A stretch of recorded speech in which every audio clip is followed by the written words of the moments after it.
নমস্কার। আপনারা নিশ্চয় সুস্থ আছেন, ভালো আছেন। পশ্চিমবঙ্গে ২০২৬ সালের যে বিধানসভা আসন্ন, সেই নির্বাচনকে ঘিরে তৎপরতা শুরু করে দিয়েছে জাতীয় নির্বাচন কমিশন।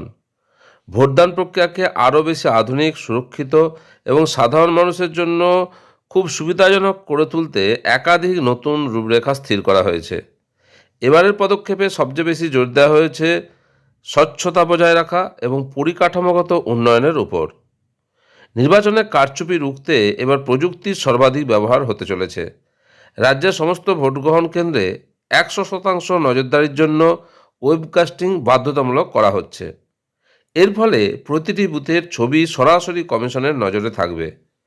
পাশাপাশি ইভিএম যন্ত্রের ক্ষেত্রেও বড়সড় বদল আসছে।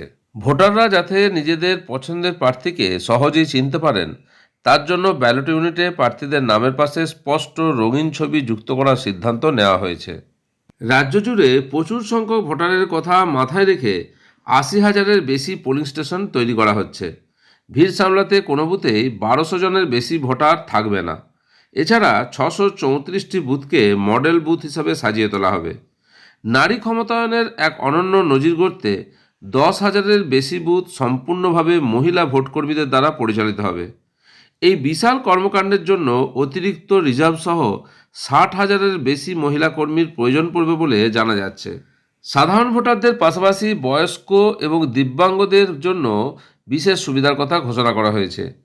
৮৫ বছরের বেশি বয়সী প্রবীণ নাগরিকরা এবারও ঘরে বসেই নিজেদের ভোটাধিকার প্রয়োগ করার সুযোগ পাবেন।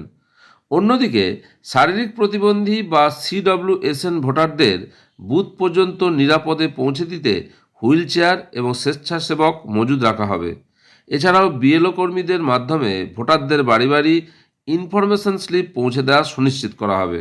কমিশনের নির্দেশিকায় প্রতিটি বুথে পানীয় জল এবং শৌচালয়ের ব্যবস্থা রাখার কড়া নির্দেশ দেওয়া হয়েছে। যদিও বাস্তবে এই নির্দেশিকা কতটা পালিত হয় তা নিয়ে সংশয় থেকেই যায়। বিগত নির্বাচনগুলির অভিজ্ঞতা থেকে দেখা যায় বহু ক্ষেত্রে ভোটকর্মীদের নিজেদেরই শৌচালয় পরিষ্কার বা জলের ব্যবস্থা করতে হয়। তবে জল সংকট রয়েছে এমন জায়গাগুলোতে প্রশাসনের তরফ থেকে আগেভাগেই জলের ড্রাম পৌঁছে দেওয়ার উদ্যোগ নেওয়া হয়।